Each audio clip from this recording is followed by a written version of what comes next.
बिस्मिल्लाहिर्रहमानिर्रहीम। दिमागी तौर पर तेज कैसे बने।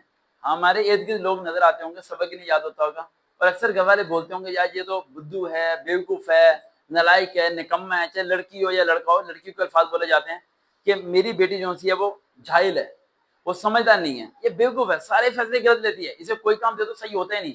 चाहे बर्तन धोने का काम भी दे दिया जाए वो भी हमेशा ऐसे गलत ही होता है। और लड़कियों को क्या अल्फाज बोले जाते हैं, निकम्मा है, नालायक है, आवारागर्द है, हमारा फ्यूचर तबाह करेगा, पता नहीं कैसे हम लोग इसके लिए खिदमत कर रहे हैं, ये लोग हमारा कोई काम नहीं आने वाले।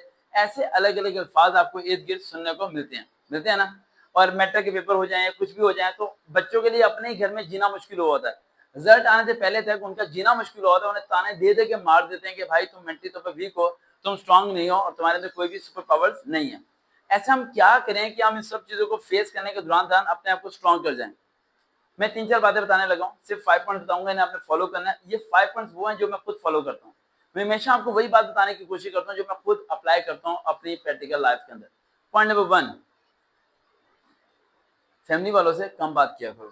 जी, फैमिली वालों से कम बात किया करो। उन्हें हर बात साबित करने में दलीलें पेश करना छोड़ दो, बंद कर दो। आप लोग क्या करते हो, अपने पेरेंट्स को, अपने बहन भाई को ये साबित करने में 2-2 घंटे जाया कर देते हो कि आप राइट हो और वो रॉन्ग है।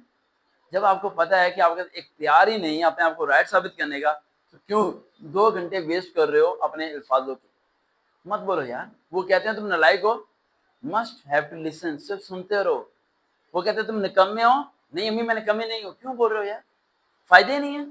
फायदा तो जब हो ना, जब तुम उस चीज को डाइवर्ट कर सकते हो। तुम्हें उस चीज को फेस करना है, उससे भागना नहीं है। चाहे वो 3 महीने या 6 महीने, उसे फेस करना है और फेस करके अपने रास्ते को खुद ही निकालना है। और जब तुम उस मुश्किल हालात से निकल के कामयाबी तक चले जाओगे, तो यही लोग होंगे जिनके अल्फाज चुटकी में बदल जाएंगे।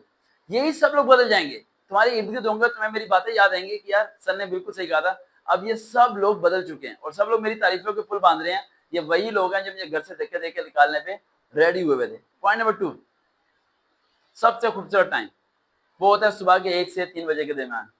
सुबह 1 से 3 बजे तक उठा करो। सुबह सुबह तहज्जुद के टाइम उठ के जाके बेसिन के सामने पानी अपने चेहरे पे फेंका करो। चेहरे पे फेंकने के बाद जो मैं करता हूँ, कभी कभार जब मैं ज्यादा टेंस में होता हूँ या डिप्रेशन में चला जाऊँ या मैं परेशान हो जाऊँ, तो फिर होता है आईने में देख के एक बात बोलो कि ये जो चेहरा तुम्हें नजर आ रहा है, क्या ये हार मान लेगा, इतनी जल्दी शिकस्त को एक्सेप्ट कर लेगा। यानी कि इतनी स्ट्रगल करने के बाद सिर्फ चंद अल्फाज इसे हरा देंगे। 5 साल लगे जिसे उंगली पकड़ के चलने में, 5 लोग क्योंकि 4 मिनट के अल्फाज उसकी शिकस्त याफ्ता उसे बना देंगे। उसके दिल दिमाग में एक बात बैठ जाएगी, ये बस यार मैं निकम्मा हूँ, नालायक हूँ और मैं कुछ नहीं कर सकता।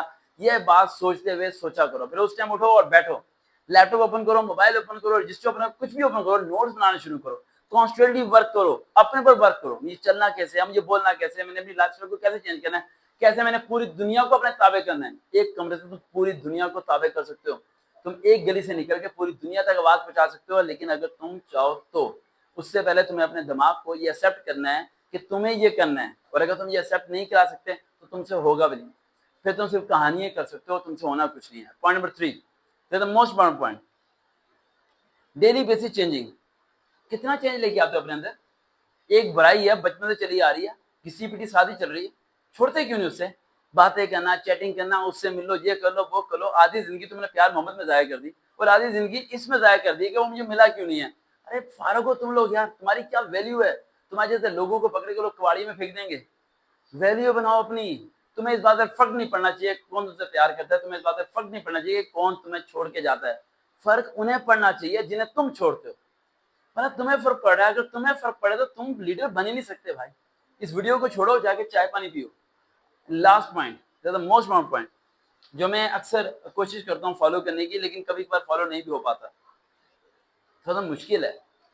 वो मुश्किल ये है कि वीक पॉइंट, सबसे मुश्किल काम मेरी जिंदगी में होता है।